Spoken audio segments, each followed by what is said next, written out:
thank you guys for inviting me to Miami. It's not too shabby, is it? No, not at all. It's This nice. It's the set of Ride Along 2, as if the first one was not successful enough. The fans are going to go crazy.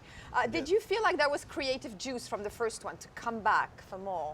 Yeah, we felt like we left a lot of laughs on the table. You know, we was like, the movie can only be 2 hours, but we had way more comedy left in it. So it was only right to do it again, to come to a bigger, better place, try to do a bigger, better movie. Well, I asked the fans what they wanted to know from you guys, because the movie was so popular in the Arab world, the first one.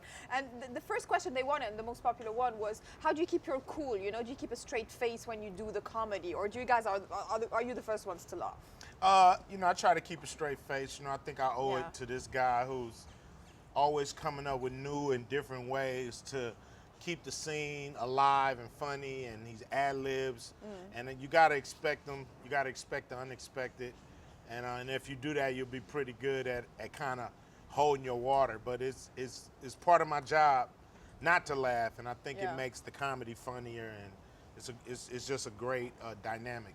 How important is improv to all this? I mean, obviously it's a situation comedy. You want to make sure that everything works on the moment. So how much do you change? You know, it's not about change. I think it's about adding. You know, it's adding to what's already there. Amplifying it, you know, so that's where the improvisation is used at its best. It's taking what we already have and just building on it. So there's moments for it, but we make sure we get what's on page first. So the writers, the directors, the producers, the powers that be are happy. And after that, we plan, we add, and sometimes we find some really good stuff. Yeah, that's true, and it makes it relatable to a very international audience as well. So, what do you think? You know, it's the heart of this film, isn't it? That makes it loved everywhere. Yeah, everybody can relate to it. You know, we got a movie that's unique because it's an action comedy mixed with a romantic comedy, and everybody can relate to a brother, you know, giving their sister's fiance a hard time. So, I think that's a universal message, and you know, to me, it's great because, you know, you got this action comedy with a whole lot of testosterone, but then you have this great dynamic of family trying to make it work and trying to become family, and I think that's really the heart of the movie. And he's a little bit of a groomzilla in this one. Tell us a little bit. You know, he's very specific about what he wants his wedding to be. I think that's one of the best balances about the character. You know, you see him chasing this thirst of becoming a detective and wanting to do whatever it takes. And on the flip side of that coin, you see a man who wants to be heavily involved with his wedding. He's really adamant about his dream board, his color wheel. Day. Yes, this is his day. This is a special day for him. It just shows you how Ben's way of thinking is a little misconstrued. But I think it gives you a lot of room to play, like I said. And without giving too much away, whose idea was it to fight with the wedding planner You know on the table? I'm going to give that to the writers. They brought that up, and then after reading the script, I just suggested that we dig into it more. I said it was just glimpses of it before, but I said that's such a great thing to keep going throughout the film. You know, that's a way for me to keep my relationship active while we, of course, are fighting crime or trying to do the things we're doing here in the city. You don't want to lose sight of the world that exists over here. So that was our connecting tissue to always go back home and talk home. True. And although he remains a very serious detective, there is something happening in his love life. Can we say anything about it? Oh, you know, I think he sees a girl that kind of reminds him of him. Yes, it's socially awkward sometimes. Yeah, it's definitely socially awkward, and you know, it's kind of like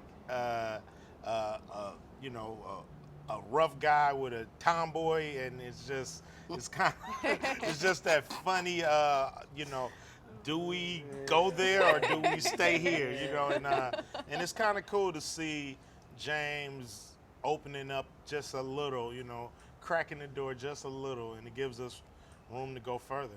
Absolutely. Well, this is what the fans wanted to know. Is there ever going to be a third one? Do we already know?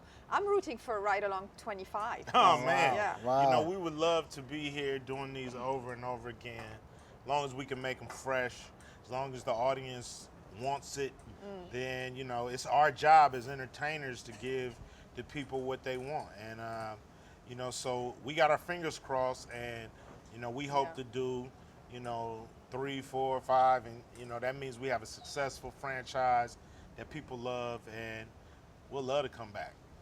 Talking about success, congratulations on the success of Straight Outta Compton. I'm Thank you. completely obsessed with it. It's a great film. Thank you. Were you guys, first of all, fans of each other's works before you worked together? 100%, yeah. I think that made working with each other that much more exciting. Because going into it, we both were like, yo, I've been wanting to work with you, man. Yes. And it all happened when it was supposed to happen. So I am a fan, and I've been a fan, and I'm now a bigger fan. So, this movie has done great things just for our personal relationship, because I can now call Cube a friend. And to see all the things happen with him and Straight Outta Compton and getting inducted into the Hall of Fame, Incredible. I mean, it's amazing. So I'm glad that I got to witness it from afar. Yeah, I'm a big fan of Kevin. Always have been, and always wanted to work with him. I've worked with guys, a lot of guys when they were coming up. Some of them were pretty unknown, but I was really excited to work with somebody who was well established and had their own fan base. And it wasn't me introducing somebody, but it was me, getting with a great talent and making the world excited, because it was like, yo, I know what Q bring, I know what Kevin gonna bring, and just making people excited. Absolutely, and you're so eclectic also in everything you do, Compton has shown it, you do comedy, drama, music, all these things. How important is it to diversify everything in your career? To me, it's not as important to just do as many things as you can, but it's important for me to just be a part of great projects. And, whether it's, being the lead, whether it's playing the background, whether it's comedy, action, drama, music, documentaries. I just want to be a part of great projects, and I think I have things to add, and try to make them happen and not pigeonhole myself in any kind of way. And you're coming back to Dubai very soon for the stand-up. Yes. I can't wait, man. Dubai welcomed me with open arms, and right now working on some bigger things. But the city was amazing. Did the you people set were more that amazing. building on fire? No, I didn't. No, It was Tyrese actually who was there at the Yes. same time. I think it might have been Tyrese. It might have been Tyrese. Don't put it on Tyrese. I wasn't there. Thank God I wasn't there, because it all would have came to me. Kevin came here with all his energy and excitement, rubbing on the side of the building. I can't wait to go back though, man. The sights were amazing. Like I said, once again, so were the people.